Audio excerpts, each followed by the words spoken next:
Welcome back to Bearcat Update right here on Channel 8 at 7 o'clock. I'm thinking about making some heart symbol, Nate Moore t-shirts, as this guy is back on the show once again with some sport highlights happening all over campus. Nate?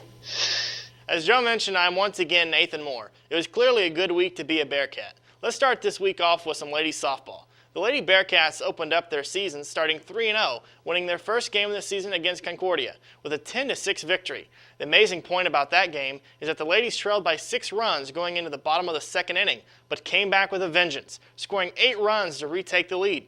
The second game featured senior Sarah Johnson going yard, notching the team's first home run of the season. Also, junior pitcher Kelly Morris picked up the win, pitching 5 innings and striking out 5, as well ending the game in Northwest's favor 10-2.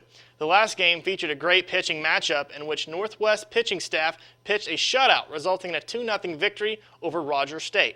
However, the Evangel tournament was canceled this past Saturday due to inclement weather. Let's switch gears just a little and talk about 2 players who earned MIAA Player of the Week awards. Senior track and field runner Eric Isley picked up his first award, and Hunter Henry picked up his 3rd award in just the past 2 months. Both players proved their worth this past week when Henry continued his impressive streak with 10 or more points per game to 23 consecutive games. He scored 16 while adding an additional 16 rebounds. On the other side, Eric Isley's track team finished 4th this past week with a combined 79 points. Isley, however, won his competition, which was the 800-meter. Dices Colbert also took first in his triple jump event, and Sheldon Cook took second in the 200-meter. The women's weekend also went well, taking 6th place as a team with 59 points. Tierney Eaton got second in the high jump, Brandy Honeywell finished 3rd in the long jump, and sophomore Anna O'Brien finished 3rd in the mile with a time of 5 minutes and 15 seconds. Well, that's all I have for you this week. Remember the game of the week at 8:30. Until next week for Bearcat Update, I am Nathan Moore. Thank you, Nate. We'll get on top of those t-shirts ASAP. Now, if you've been tuned into the show since 7 o'clock, 1, thank you for being our friend. But besides my gratitude, I have a quick question for you. Did you notice all the camera angles that our basketball highlight reel has had these past couple of weeks? Well, Bearcat Update has a confession. It has actually never just been us taping the games. In fact, many more men and women besides our crew have been behind the court bringing you all your basketball footage and the game of the week each week, and for the first time on Channel 8 television, their identities will be revealed.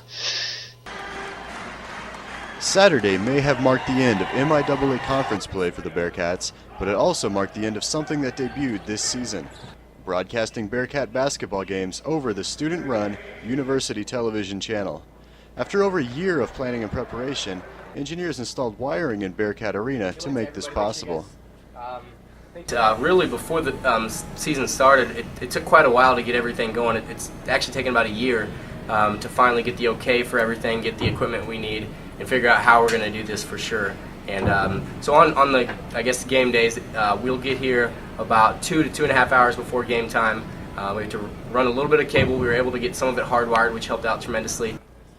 Each game is cut live and broadcast over Channel 8 a few days later. And while this gives fans an extra chance to catch the Cats in action, students ultimately benefit from this hands-on experience.